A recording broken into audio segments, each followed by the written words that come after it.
Good morning, my dear student friends. I am Professor S.B. Appleparvi, lecturer in Mechanical Engineering Department, SJP and Trust Polytechnic, Nirsosi. Now, I am giving a lecture on safety and responsibility of engineers, which is a third unit in the subject Professional Ethics and Indian Constitution. So, in this presentation, I would like to explain the important headings of this chapter and also the solutions for the examination question papers. So, as already this topic is explained clearly in the regular classroom, now for that reason I am taking it as a revision class and also the important headings over this chapter. So, first of all, let us define what is meant by safety and risk. So, firstly, coming to the safety, it is defined as the risk that is known and judged as acceptable. Another definition of safety is that it is a freedom from damage, injury, or risk. And now we shall come to the definition of the risk. Risk is defined as a potential that something unwanted and harmful may occur. The risk is also defined as the possibility of suffering harm or loss.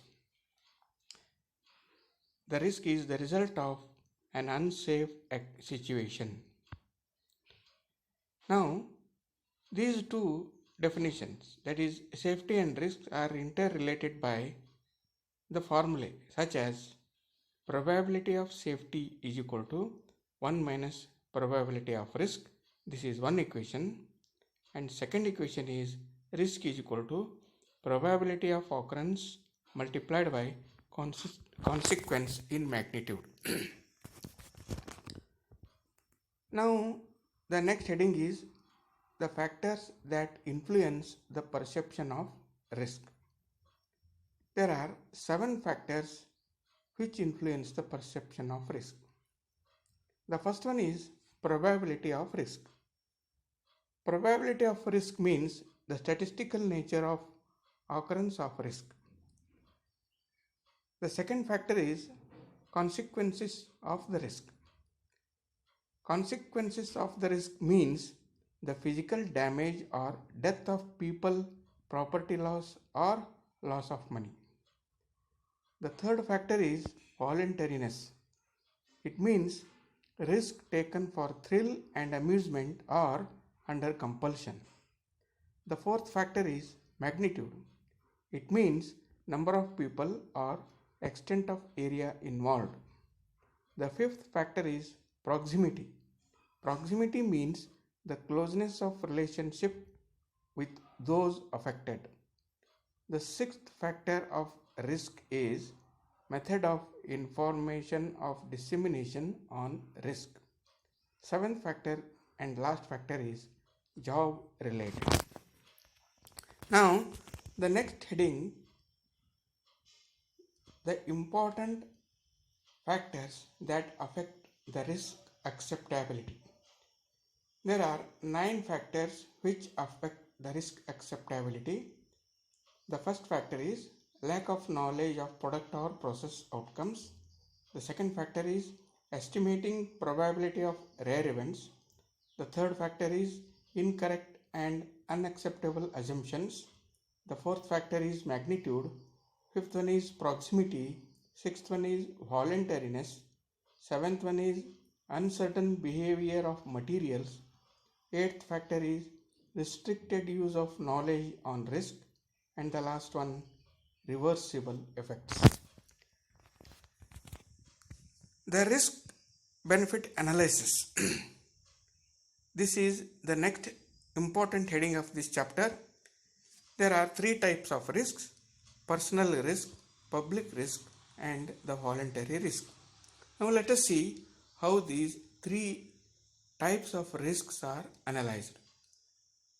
The first one, personal risk.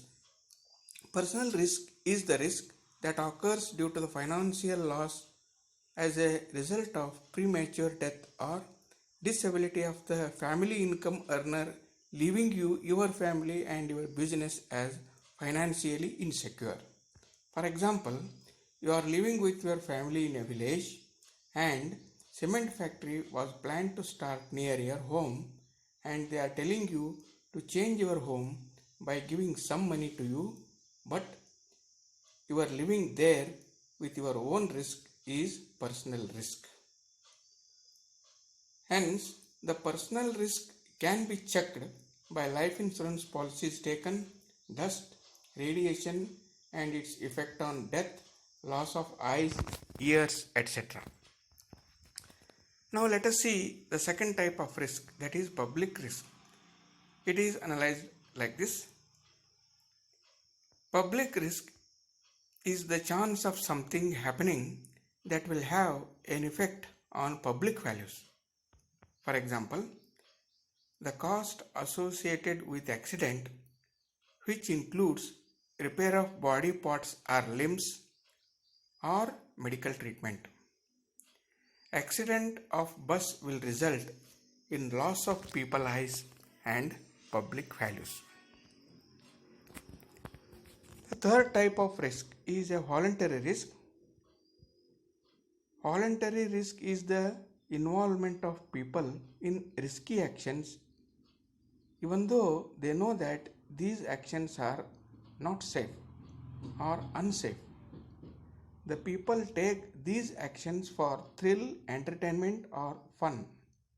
They also believe that full control over their actions.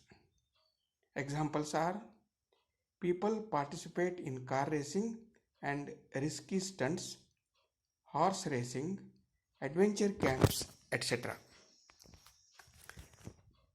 The next heading to discuss is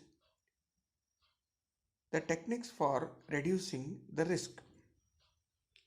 There are 5 techniques or there are 5 steps to reduce the risk. The first step is apply safety concepts in design. For example, LPG cylinder is provided with frame to protect the valve while handling. Second technique to reduce the risk is use redundancy principle in instrument design. For example, use of backup for computer power supply. Then the third technique to reduce the risk is periodical inspection and testing of safety system to ensure reliability.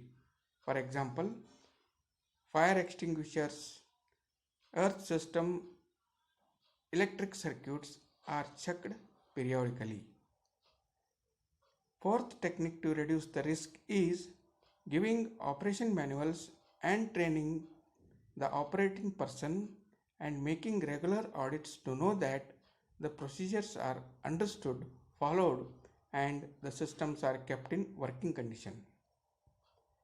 And the fifth factor or a step to reduce the risk is development of well-designed emergency exit plan and regular drills to escape from the risk.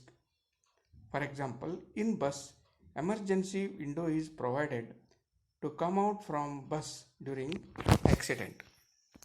After this, there is a very important discussion, collective bargaining, which is asked several times in the many examination question papers. So let us discuss in detail about the collective bargaining with few examples. Collective bargaining is a process which is used by companies to solve interpersonal problems between owner and workers.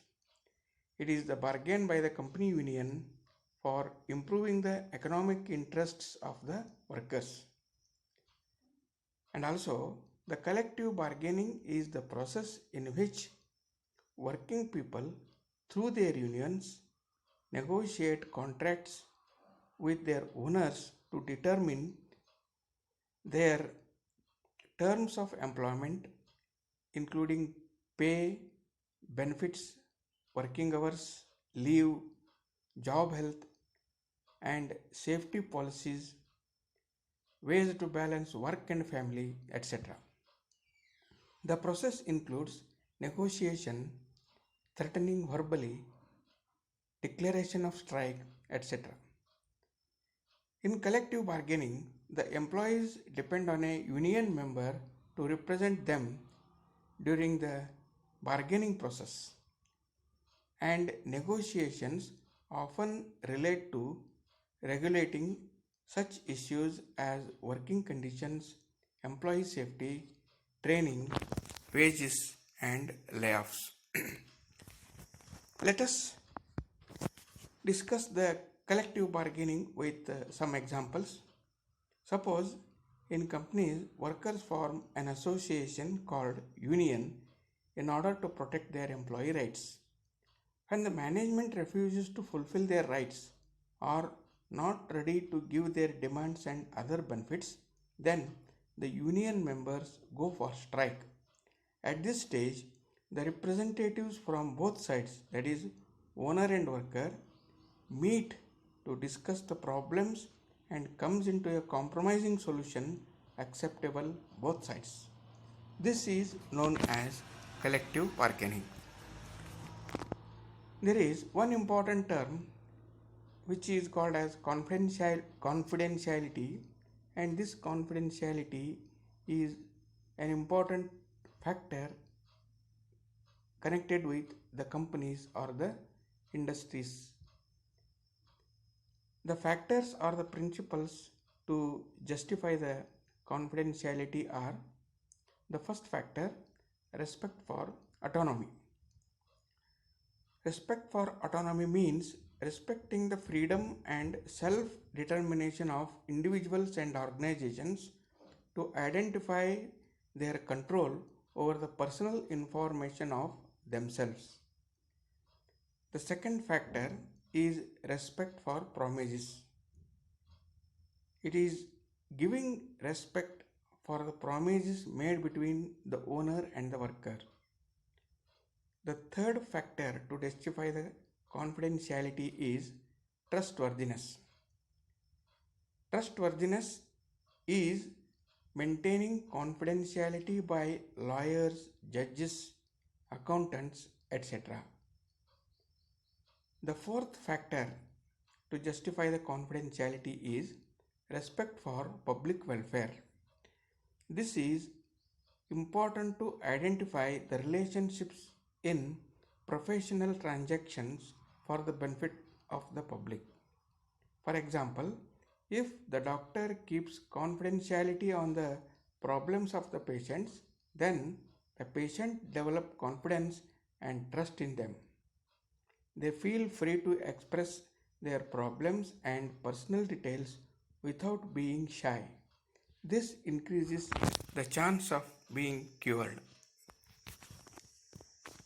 There is one important issue over this chapter, that is the difference between bribe and gift. Now let us see the difference between the bribe and gift in terms of 5 items or 5 tests. Let us differentiate between bribe and gift with respect to timing. Bribe is given before, whereas the gift is given after. Let us see the second difference with respect to cost of the item.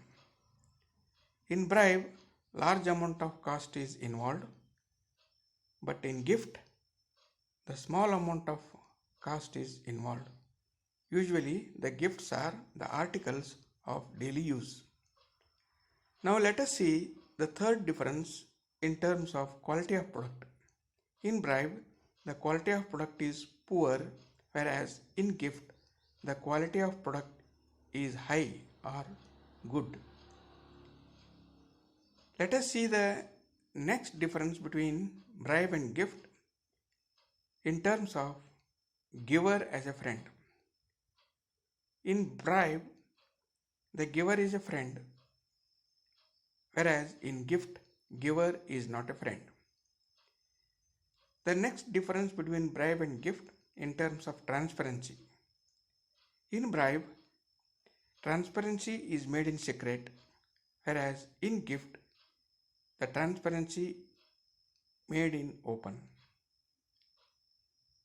Let us come to the last difference in terms of reputation.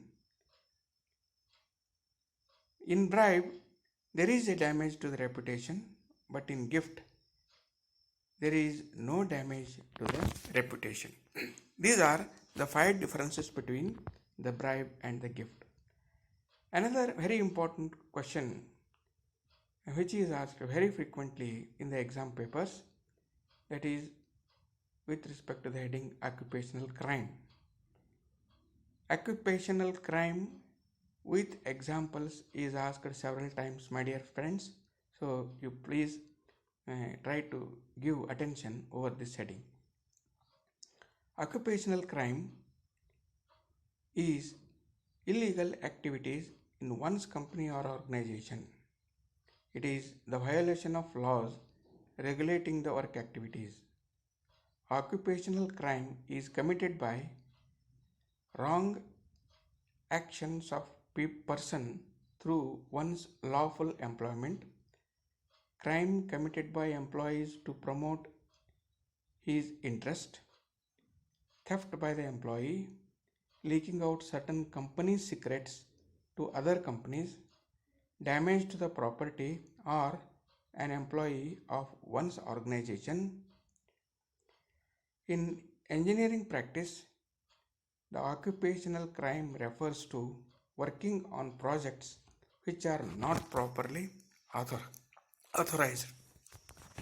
Now let us discuss the occupational crime with some examples. Let us discuss the first example, industrial espionage. It means cheating one's own company to other companies for own benefits. That is, smuggling important equipments or tools from one's place and selling at cheaper rate, acting as a middle agent between two companies and sharing company secrets. Such practices lead to industrial espionage. The second example for occupational crime is price fixing. The law prevents companies from fixing the price of a product that will prevent free competition and trade. But many industries break this law. It is an occupational crime prevalent in electrical industries. The third example for occupational crime is bottling. Manufacturing, selling or transporting liquor or some products that are prohibited by the law is called bottling. The fourth example for occupational crime is endangering lives. Industries that expose their workers to hazards usually escape from penalties or fine.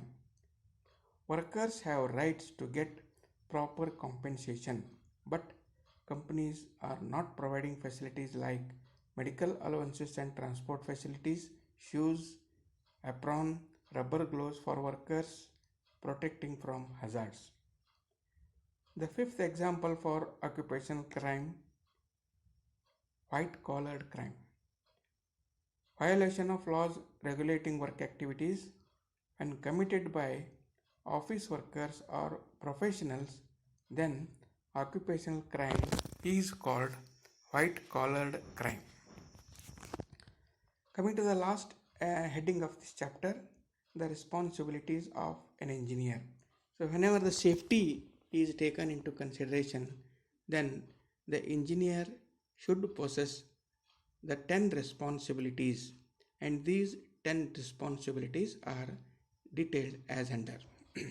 First one is, while designing a product, the engineer must comply with all public laws and policies.